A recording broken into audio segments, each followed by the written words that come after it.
Before we begin the video, I do want to warn the viewers, the next image might be extremely disturbing.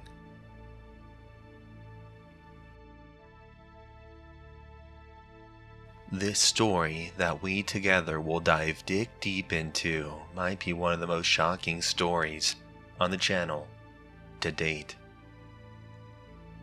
Everyday Americans like me and yourself go out and about on our business, never thinking twice that our penises would resemble that of a used slinky. I'm sure when 22-year-old John Jacob Jinkerheimer Schmidt, when he went out on that cold October morning for his 10 a.m. walk, he would not be the victim of a hit and run. Eyewitness testimony states that they saw what they believed to be a 1967 Shelby GT500. Now, I'm not a car guy, but holy shit, they knew the year and everything. Anyways, with that in mind, detectives now had their first clue on what would be known as the Cock and Ball Bandit. The town that the incident happened in wasn't known for having any classic cars like this, or a Cock and Ball Bandit, but there was only one person that fit the description, a local man named MikeHunt, who owned his own repair shop, and was often seen driving vintage cars, and shouting to bystanders that he would, and I quote, "run you over, and your cock and balls too."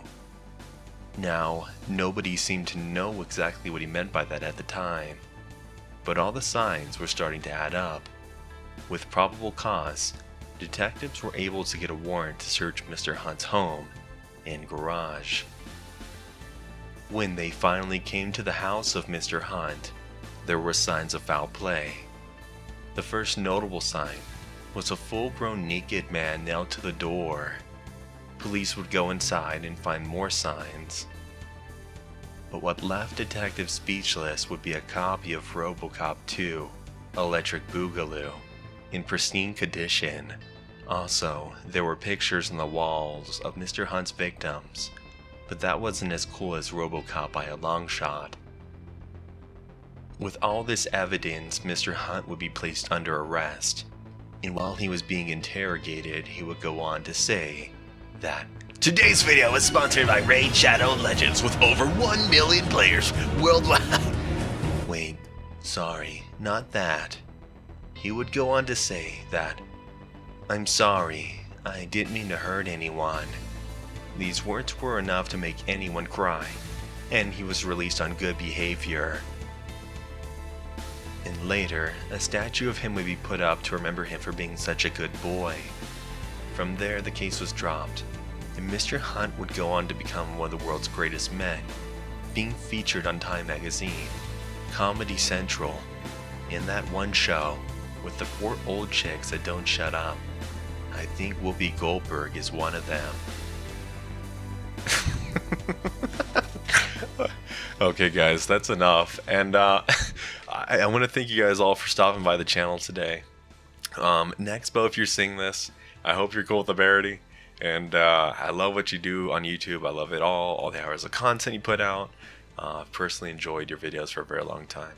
Also, thanks to my Patreons and channel members and everyone who's been coming to the live streams on the channel. And also, if you're new to the channel, thanks for sticking around to the end of the video.